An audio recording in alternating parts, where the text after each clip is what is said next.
mest 2 skønne 9. klasser i fysik-kemi og en enkelt 9. klasse i kristendom. Og jeg må sige, at jeg har jo sjældent oplevet 2 så unikke klasser. Kæft, Pelle. Jeg har jo i den grad fået lov at udfolde min lærergerning på den fantastiske vis. Og her om en lille måneds tid er det jo så heldigvis, eller så slut. Kæft, Pelle. Og hvor jeg selvfølgelig regner med, at der kommer en masse gode karakterer af afgangsprøven. Ja, det har været en fornøjelse. Det er næsten ikke til at beskrive, hvor meget fornøjelse det har været. Ej, men du er nok en af de bedste lærere, vi har, hvis du spørger mig. Ja, det synes jeg også. Og så må du have det rigtig godt, Birte. Vi ses. Hej, Birte. Hej, hej. Hej. Du kan sætte Whistler dem der på plads, og de der lømler der, når de laver lort i laboratoriet.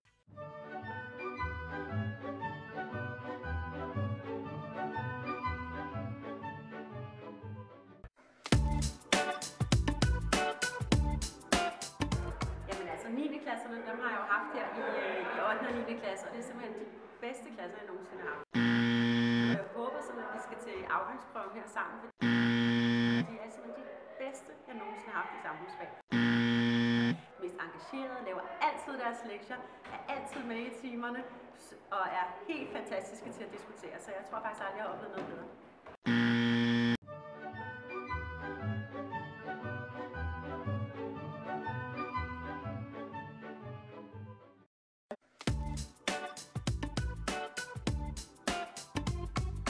Hej søde Janni. Søde Janni. Jeg vil bare gerne sige, at du har været en super god lærer. Og du har virkelig lært os nogle virkelig gode faglige begreber og alt muligt.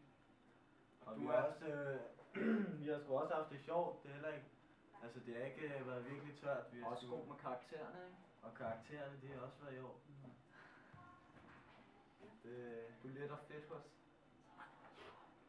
Du har været god til det, Chris. Ja, jo.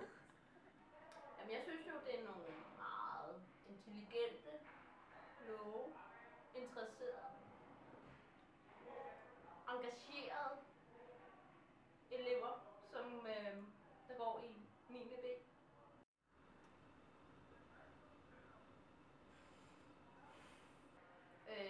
De er livlige.